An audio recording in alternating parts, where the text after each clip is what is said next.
배꼽 인사. 안녕하세요. 안녕하세요. 위클리의 문희정입니다. 이국범입니다. 자, 2024년 국정감사가 10월 7일부터 25일까지 진행됩니다. 저희가 매년 국정감사에서 이슈화된 동물 관련 소식을 전해드리고 있죠. 올해도 소개를 해드리겠습니다. 먼저 국정조사에 앞서서 국회 입법조사처가 2024 국정감사 이슈 분석 자료를 발간을 하는데요. 여기에 있는 내용을 미리 소개를 좀 해드릴게요. 2024년 국정감사 이슈 분석 자료에 따르면요, 동물 관련된 내용이 두 가지가 담겼습니다. 첫 번째는 개식용 금지 로드맵에 대한 내용이고요. 또 한 가지는 가축 방역 인력의 사후 관리 강화에 대한 내용입니다. 오늘은 이 중에서 가축 방역 인력 사후 관리 강화에 대해서 소개해 드릴까 합니다. 내용을 좀 보니까 사실 가축 전염병이 많이 발생하면서 살처분도 대규모로 자주 하게 되잖아요. 네. 그런데 이 살처분에 동원된 인력의 우울이나 스트레스가 크다는 점을 문제점으로 지적을 했더라고요. 맞습니다. 이 자료에 따르면요, 구제역의 경우에는 2000년부터 2018년 9월까지 대규모로 발생한 게 10번인데 이때 살처분을 3,800만 두를 했습니다. 고병원성 AI의 경우에는 2003년 12월 10일 국내에서 처음 발생했는데요. 그때부터 2018년 9월 말까지 총 11번이 발생했고 9,500만 수의 가금류가 살처분됐습니다. 근데 그 이후에도 2021년 1월 12일까지 53건이 추가로 발생을 했고요. 2020년 12월 27일 기준으로 750만 수의 가금류가 살처분이 됐습니다. 거기다가 아프리카 돼지열병은 2019년 9월에 우리나라에서 최초로 발생했는데요. 올해 7월 6일까지 총 44건에 16만 마리가 넘게 발생을 했습니다. 근데 자료가요, 최근까지 업데이트 되어 있는 건 아니에요. 고병원성 AI 매년 터지고 있고, 아시다시피 최근에도 럼피스킨과 아프리카 돼지열병이 발생을 했거든요. 근데 이런 것까지 다 고려를 한다면 최근 들어서 살처분 숫자, 규모는 훨씬 더 커질 텐데, 그런데 단기간에 이렇게 대규모로 살처분을 좀 하다 보니까 많은 방역 인력이 투입이 됩니다.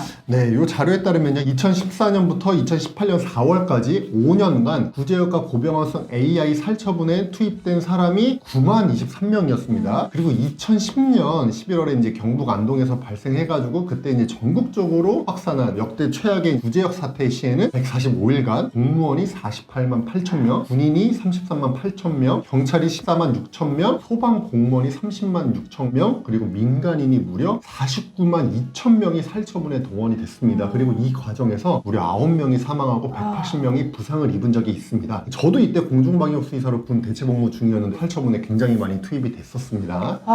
근데 진짜 앞서서 살처분 두수 설명을 하시는데 되게 너무 충격적인 게 숫자가 너무 커서, 그리고 투입되는 인원도 너무 많다 보니까 이분들이 그 이후에 굉장히 트라우마에 많이 시달리시잖아요. 맞습니다. 그래서 사실 그때 같이 살처분했던 동료 공무원분들, 동료 공방수분들 중에서도 정신과 치료를 받은 분들이 있습니다. 네. 조사 결과도 있습니다. 국가인권위원회의 의뢰를 받아서 서울대 사회발전연구소가 가축, 매몰, 참여자의 트라우마 현황 실태 조사를 한 적이 있습니다. 2017년에 발표된 자료인데요. 여기에 따르면 가축 살처분 참여자의 70% 이상이 심리적 외상으로 인한 트라우마를 겪는 것으로 조사가 됐습니다. 근데 문제는 뭐냐면 이렇게 트라우마를 겪었음에도 불구하고 정신적, 육체적 검사를 받거나 치료를 받은 사람은 14%에 불과했습니다.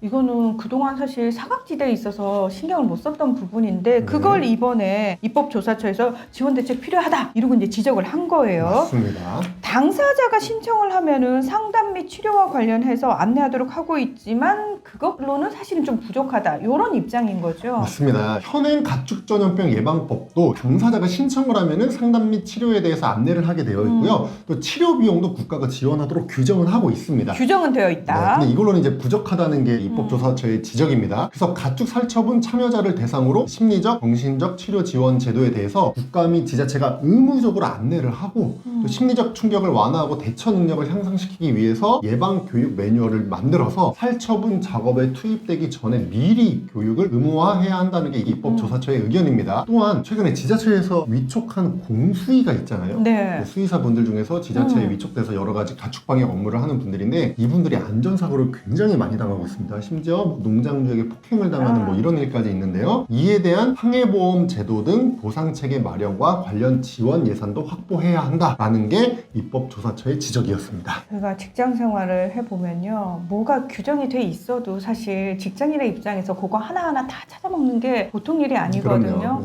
게다가 공무원분들 같은 경우에는 대놓고 이런 것들을 요구하기가 쉽지가 않습니다. 일단 업무도 너무 많고요. 너만 힘든 거 아니다. 유난 떨지만 아니 이상한 그런 문화가 좀 있어요. 맞아요. 그래서 저는 이거 저 좀 이상해요. 뭐 검사 받고 싶어요. 치료 받고 싶어요. 신청하게끔 하지 말고 그냥 의무적으로 모두에 대해서 사전에 그리고 사후에 다 해주는 규정이 딱 못이 박혀야 된다고 생각을 하거든요. 저는 폭행을 당한다는 게 굉장히 충격적이었어요. 그 수의사 선생님들도 사실 하고 싶어서 하는 일이 아니거든요. 네. 어쩔 수 없이 하는 부분인데 관련해서도 지금 문제점이 계속 지적되고 있는데 이번에는 좀 제발 하루빨리 대책이 제대로 좀 나왔으면 좋겠다라는 생각이 다시 한번 듭니다. 네. 여러분도 좀 많은 관심 부탁드리겠습니다.